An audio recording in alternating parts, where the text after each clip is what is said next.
Gayatri college Sanchore के online class में आप सभी विद्यार्थियों का स्वागत है। नमस्कार। बीए प्रथम वर्ष राजनीति विज्ञान विषय में हम भारतीय राज्य व्यवस्था के संबंध में केंद्रीय राज्य संबंधों का अध्ययन कर रहे हैं। हम केंद्रीय राज्य में जो प्रशासनिक संबंध है उसके बारे में हमने हमारी पिछली कक्षा में देखा कि किस प्रकार से केंद्र और राज्य के मध्य जो हमारे संवैधानिक व्यवस्था के अनुसार जो संबंध हैं उनको स्पष्ट किया, जिसमें राज्य सरकारों को जो निर्देश अनुच्छेद 256 और 257 के अनुसार हमने समझा। साथ ही हमारी संघ सरकार के द्वारा राज्य सरकारों को कुछ कार्य सौंपे जाते हैं। अखिल भारतीय सेवाओं का अध्ययन किया हमने। सहायता अनुदान तथा आपातकाल की घोषणा के संबंध में हमने हमारे जो राज्य के ऊपर संघीय नियंत्रण बना रहता है उसके बारे में अध्ययन किया। आज हम उसके आगे की कड़ी के रूप में ये देखेंगे कि राज्यों में परस्पर सौजन्य या समन्वय किस प्रकार से स्थापित किया जाता है, उसके क्या क्या उपाय हैं उनको देखेंगे। ये भी हमारे केंद्र राज्य प्रशासनिक संबंधों में ही शामिल है। देखिए, संघीय शासन प्रणाली में पारस्परिक सहयोग बहुत जरूरी होता है। इसके बिना व्यवस्था का सुचारू रूप से संचालन नहीं हो पाता। यद्यपि राज्यों को कुछ पृथक क्षेत्राधिकार प्राप्त जरूर हैं, तथापि हमारे संविधान में कुछ ऐसे विषय हैं जिन पर राज्यों में या राज्यों को आपस में पारस्परिक सहयोग पर बल दिया गया है। वो कौन कौन से हैं, किस प्रकार से हैं, हम एक एक करके उनको समझेंगे। पहला है संघीय क्रियाओं, अभिलेखों तथा न्यायिक कार्रवाइयों को मान्यता प्रदान करना। पहला कौन सा है? संघीय क्रियाओं, अभिलेखों और न्यायिक कार्रवाइयों को मान्यता प्रदान करना। हमारे संविधान का अनुच्छेद 261 है, स्पष्ट ही लिखा हुआ है उसमें कि भारत के राज्य क्षेत्र में सभी जगह संघ की और प्रत्येक राज्य की सार्वजनिक क्रियाओं, अभिलेखों और न्यायिक क्रियाओं को पूरी मान्यता प्रदान की जाएगी। पूरे राज्य क्षेत्र में, हमारे भारत के संपूर्ण भूभाग क्षेत्र में हमारे संघ की और विभिन्न राज्यों की जो भी सार्वजनिक क्रिया हैं, अभिलेख हैं और जो भी न्यायिक कार्यवाही है, पूरी मान्यता दी जाएगी। इनकी प्राथमिकता सिद्ध करने की रीति और शर्तें तथा उनके प्रभाव का निर्धारण संसद द्वारा उपबंधित रीति के अनुसार ही होगा। तथा ये भी उसमें ये आयोजित किया गया है कि भारत के राज्य क्षेत्र के किसी भी भाग के दीवानी न्यायालय द्वारा दिए गए निर्णय तथा आदेश उस राज्य क्षेत्र के अंदर सभी स्थानों पर निष्पादित किए जाएंगे। तो ये संपूर्ण न्यायिक अभिलेखों से संबंधित जो भी कार्रवाई है उनको पूरी मान्यता देने का उल्लेख किया गया है हमारे संविधान के अनुच्छेद 261। ये आपको अच्छे ढंग से समझना है। अगला जो है अंतर्राज्यीय नदियों तथा नदी के जल संबंधी विवादों का निर्णय। देखिए, कई ऐसे विवाद हैं राज्यों के, सीमा विवाद है, जल विवाद है और भी अन्य किसी प्रकार के विवाद है। तो हमारे संविधान का जो अनुच्छेद 262 है वो स्पष्ट रूप से ये कहता है कि किसी भी अंतर्राज्यीय नदी या घाटी या जलाशय के प्रयोग, वितरण तथा विवाद या फरियाद के न्याय निर्णय के बारे में संसद विधि द्वारा व्यवस्था करेगी। कहने का तात्पर्य कि किसी भी दो राज्य, क्योंकि जैसे नदी है, नदी का प्रवाह कोई एक राज्य में तो होता नहीं है, 2, 3, 4 राज्यों में हो सकता है। तो ये कहते हैं कि किसी प्रकार की कोई भी अंतर्राज्यीय नदी का विवाद हो, घाटी का या कोई बहुत बड़े जलाशय का विवाद है, उसके प्रयोग, वितरण या विवाद संबंधी कोई भी निर्णय है तो उसका पूरा संसद विधि के द्वारा व्यवस्था करेगी। तथा ऐसे विवाद के संबंध में संसद ये भी निर्णय कर सकती है कि सर्वोच्च न्यायालय यानी कोई भी न्यायालय इस संबंध में क्षेत्राधिकार का प्रयोग भी नहीं करें, वो अपने स्तर पर उसका समाधान ढूंढ सकती है, समाधान कर सकती है। ये हमारे संविधान का अनुच्छेद 262 स्पष्ट तौर पे करता है। अगला सबसे महत्वपूर्ण है अंतर्राज्य परिषद की स्थापना। देखिए, संविधान का अनुच्छेद 263 स्पष्ट बताता है कि राज्यों के पारस्परिक सहयोग के लिए एक अंतर्राज्यीय परिषद का प्रावधान किया गया है। हमारे भारतीय संघ के जो भी राज्य हैं उनमें आपस में सहयोग के लिए एक अंतर्राज्यीय परिषद का गठन किया जाएगा। यदि राष्ट्रपति को प्रतीत होता है कि यह सार्वजनिक हित में है कि अंतर्राज्यीय परिषद की स्थापना की जाए और इस परिषद का जो कार्य होगा वो राज्यों के मध्य जो भी विवाद है उन विवादों का परीक्षण करना, उन्हें परामर्श देना। ठीक है, तो अंतर्राज्यीय परिषद का हमारे संविधान में उल्लेख तो था ही जब से संविधान लागू किया गया तब से, लेकिन हमारे देश में जो अंतर्राज्यीय परिषद इसकी जो स्थापना की गई वो जून 1990 में इसकी स्थापना की गई ताकि राज्यों के जो भी पारस्परिक विवाद हैं या और भी किसी प्रकार का कोई डिस्प्यूट है या कोई किसी मसले पर परामर्श देना है ताकि आसानी से वो उसका समाधान ढूंढ सके, जिससे राज्यों में आपसी अच्छे ढंग से सामंजस्य और समन्वय बना रहे। ठीक है, तो ये था अनुच्छेद 263 के अनुसार अंतर्राज्यीय परिषद की स्थापना से संबंधित प्रावधान। अगला है क्षेत्रीय परिषदों का निर्माण। अब देखिए हमारे भारतवर्ष में विभिन्न राज्यों के लिए जोनल काउंसिल्स अर्थात क्षेत्रीय परिषदों का भी निर्माण का उल्लेख किया गया है।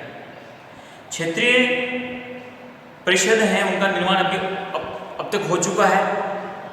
व्यवहार में संपूर्ण भारत को 5 क्षेत्रों में विभाजित किया, यानी हमारे भारत को पूर्व, पश्चिम, उत्तर, दक्षिण और मध्य इस प्रकार से 5 भागों में विभाजित किया गया है और प्रत्येक क्षेत्र के लिए एक क्षेत्रीय परिषद है। ठीक है, और क्षेत्रीय परिषदों के जो कार्य है वो उन विषयों से संबंधित होंगे जिन क्षेत्र के सभी या कुछ राज्य या संघ या एक से अधिक राज्य रुचि रखते हैं, उससे संबंधित ही उसका कुछ कार्य होगा, ये आपको ध्यान रखना है। तो 5 परिषद हैं क्षेत्रीय परिषद। अगला है अंतर्राज्यीय व्यापार वाणिज्य संबंधित संविधान के प्रावधानों के क्रियान्वयन के लिए अनुच्छेद 307 के अनुसार संसद एक प्राधिकारी की नियुक्ति भी कर सकती है और उसको ऐसे शक्तियाँ और कर्तव्य सौंप सकते हैं जो हमारी संसद आवश्यक समझे। ठीक है, तो ये सब कुछ हमारे केंद्र राज्यों के प्रशासनिक संबंधों के संबंध में एक प्रकार से विभिन्न राज्यों में किसी प्रकार का मतभेद न हो और परस्पर सौजन्य स्थापित किया जा सके, तो उसके लिए इस प्रकार के प्रावधान किए गए हैं जो आपको ध्यान रखना है। मुख्य तौर पे अंतर्राज्यीय नदियों के संबंध में जो भी विवादों के निर्णय के लिए जो जल बोर्ड या भी जो विवादित प्राधिकरण है उसका अंतर्राज्यीय परिषद और क्षेत्रीय परिषद ये थे। तो ये हो गए हमारे केंद्र राज्य प्रशासनिक संबंध। अब हम ये समझने का प्रयास करेंगे कि हमारे केंद्र राज्य संबंधों में विवाद के कुछ क्षेत्र हैं। सबसे ज़्यादा विवाद तय हुआ है, बना है।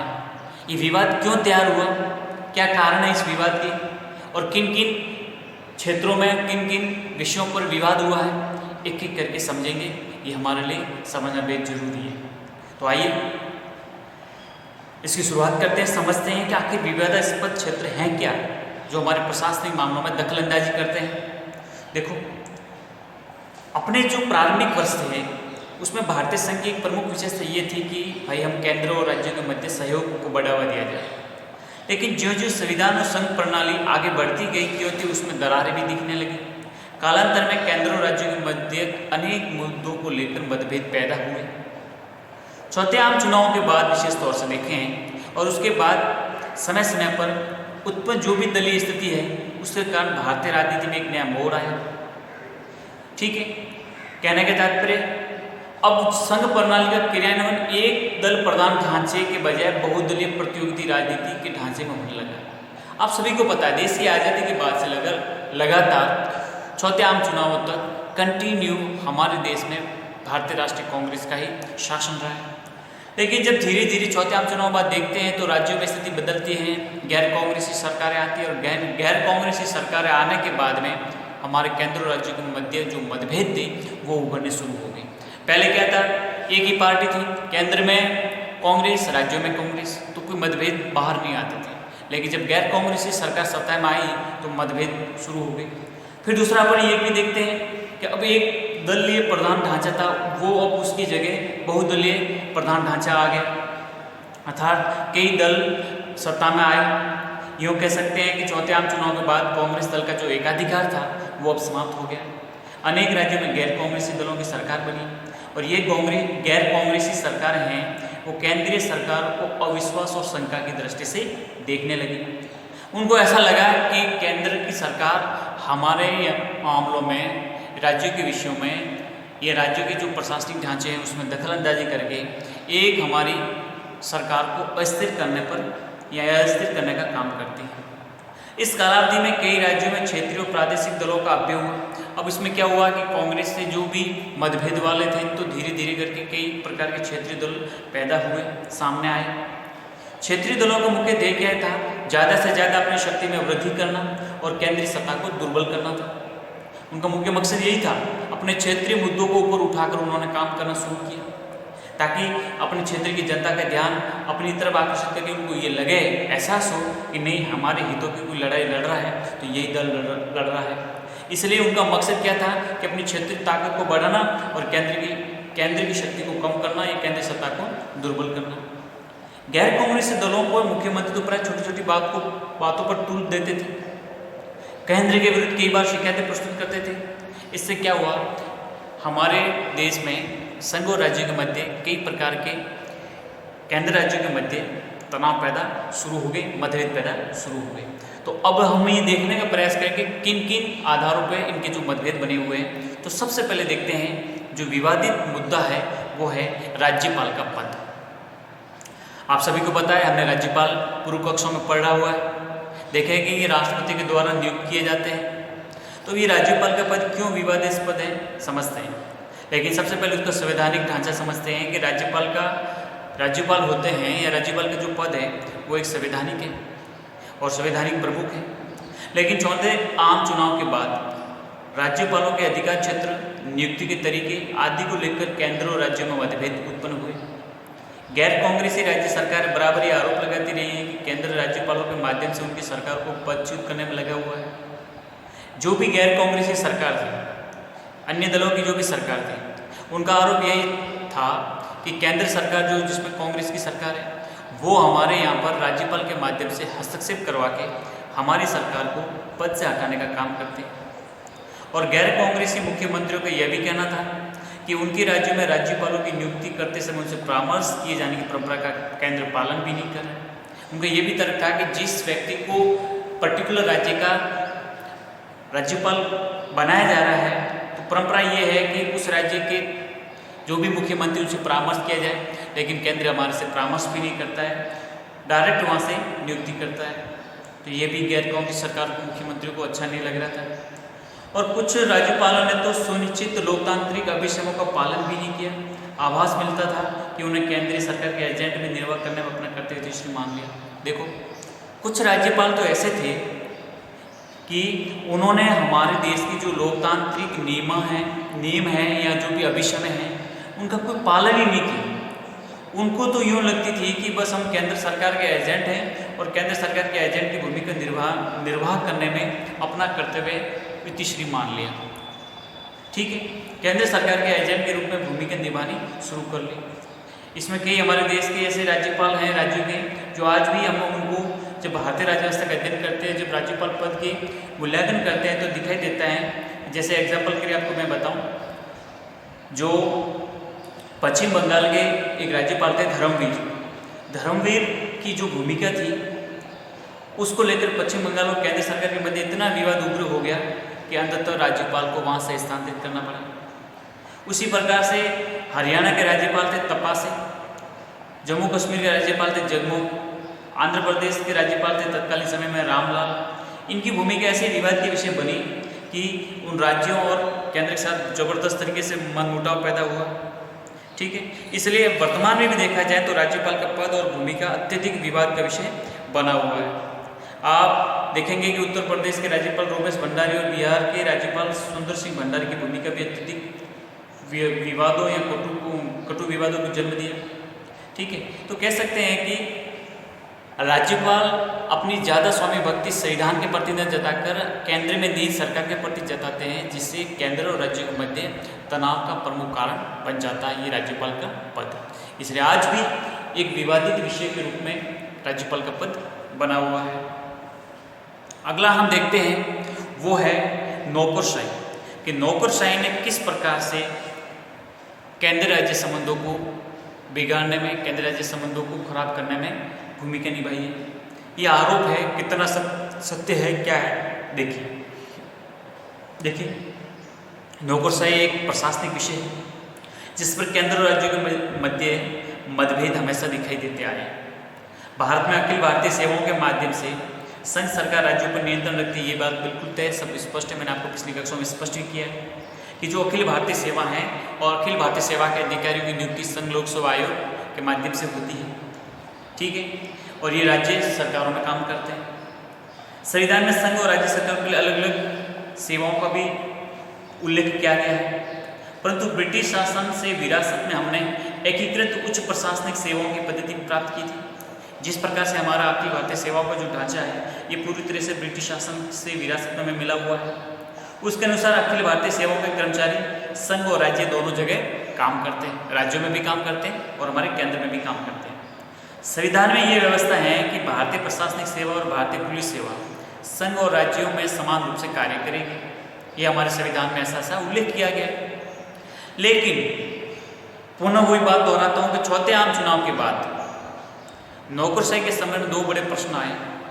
पहला प्रश्न क्या आया कि क्या नौकरशाही गैर कांग्रेसी सरकार की नीतियों को किरण उसी उत्साह और प्रतिबद्धता से कर पाएगी जिस उत्साह से अब कांग्रेस सरकार की नीतियों को क्रियान्वित करती थी। कहने के तात्पर्य, देश आज़ाद हुआ, स्वतंत्र हुआ, संविधान लागू हुआ, आम चुनाव हुए और देश के हमारे संघ में और राज्यों में कांग्रेस की सरकार थी, तो एक लगभग लंबा टाइम जो भी हमारे सिविल सेवा के कार्मिक थे उनको एक कांग्रेस पार्टी के संस्कृति में काम करने का मौका मिला, जिस तरीके से वो अपना काम करते थे। तो लेकिन समस्या ये हुई कि राज्यों में जिस प्रकार से गैर कांग्रेसी सरकारों का उद्भव हुआ, गैर कांग्रेसी सरकार सत्ता में आई, तो ये प्रश्न पैदा हो गया कि क्या जिस प्रकार से कांग्रेस सरकार में ये जो काम करते थे उसी प्रकार से क्या ये गैर कांग्रेसी सरकार में अपनी नीतियों को क्रियान्वित कर पाएंगे या कुछ दिक्कतें रहेगी। एक प्रश्न ये था। दूसरा ये था कि जो अखिल भारतीय सेवा है, नई अखिल भारतीय सेवाओं के गठन से संबंधित था कि कुछ गैर कांग्रेसी राज्य सरकारों ने कहा कि अखिल भारतीय सेवाओं के कर्मचारी होते हैं वो केंद्र सरकार के एजेंट होते हैं तथा वे राज्य की नीतियों को सही ढंग से लागू भी नहीं करते। इसलिए कई राज्यों ने उसका विरोध किया कि ये भी एक केंद्र सरकार के एजेंट की तरह भूमिका निभाते हैं, इसलिए ये राज्यों की जो भी कार्य होते हैं, नीतियाँ होती हैं, आयोजन होता है, उसे ढंग से लागू नहीं करते। इसलिए कई राज्यों ने कई कारणों से अखिल भारतीय सेवाओं का विरोध भी किया। जैसे देखो, कुछ राज्यों का ये भी आरोप है कि अखिल भारतीय सेवाओं के निर्माण से राज्य सेवाओं का विस्तार रुक जाता है और स्थानीय लोगों को उच्च सेवाओं में जाने का अवसर कम हो जाते हैं। ये आरोप लगाते हैं कि जो अखिल भारतीय सेवाओं के जो अधिकारी हैं उनका राज्यों में तैनात होना और राज्य में जिस प्रकार से वो काम करते हैं, तो इससे क्या होता है कि हमारी जो राज्य की सेवाएं होती हैं उनका विस्तार रुक जाता है और हमारे जो स्थानीय लोग हैं, राज्य के जो लोग हैं, वो उच्च सेवाओं में जाने के उनके जो अवसर हैं वो प्राय कम हो जाते हैं। तो ये भी हमारे हितों के प्रतिकूल उनको लगता है, ऐसा राज्यों का आरोप है। दूसरा ये है कि अखिल भारतीय सेवाओं में राज्यों की स्वायत्ता को कम करते हैं। अब जो भी हमारे ऑल इंडियन सर्विसेज है, इनसे इनका राज्यों का आरोप है कि ये हमारे राज्यों में काम करते हैं तो राज्यों की जो स्वायत्ता होती है वो प्राय कम हो जाती है। और यही नहीं, इन अखिल भारतीय सेवाओं के कर्मचारियों का वेतन इतना ऊंचा होता है, इतना उच्च होता है, जिससे राज्य की जो वित्तीय स्थिति है वो भी बेहद प्रभावित होती है। ठीक है, इसलिए अखिल भारतीय सेवा केंद्र राज्यों के मध्य कटुता बढ़ाने का प्रमुख कारण भी बनी है, क्योंकि वे उनकी नियुक्ति, पदोन्नति, अनुशासनात्मक कार्रवाइयों के मसले पर केंद्र सरकार पर निर्भर करती है। राज्यों के में उनके प्रति अपनत्व की भावना दिखाई नहीं देती है। कहने का तात्पर्य, अब राज्य सरकार है उनका कुछ बिगाड़ नहीं सकती, क्योंकि उनके खिलाफ जो भी अनुशासनात्मक कार्रवाई होती है, यहाँ प्रमोशन से संबंधित होती है या नियुक्ति के संबंध में, सब कुछ हमारे केंद्र सरकार के हाथों में होता है, केंद्र सरकार के कार्मिक मंत्रालय के हाथों में होता है, अर्थात केंद्र सरकार पर निर्भर करता है। इसलिए राज्य सरकार चाहकर भी उसमें कुछ नहीं कर सकता, और तो इसलिए राज्य कहते हैं कि उनमें एक जो अपनत्व की भावना होती है वो नहीं होती है। इस वजह से ये हमारे यहाँ पर सही ढंग से काम नहीं कर पाते। ऐसा इनका आरोप है, इनका राज्य का, कि अखिल भारतीय सेवा के जो भी अधिकारी हैं उनकी वजह से हमारे राज्यों की स्वायत्ता में बेहद कमी आई है और केंद्र सरकार के एजेंट की भूमिका निभाते हुए और हमारे ऊपर वित्तीय दबाव डालते हुए एक प्रकार से हमारे ऊपर अनर्थक बोझ बना हुआ है। तो ये उन्होंने दूसरा अपना जो विवादास्पद क्षेत्र है इसको स्पष्ट किया। ठीक है।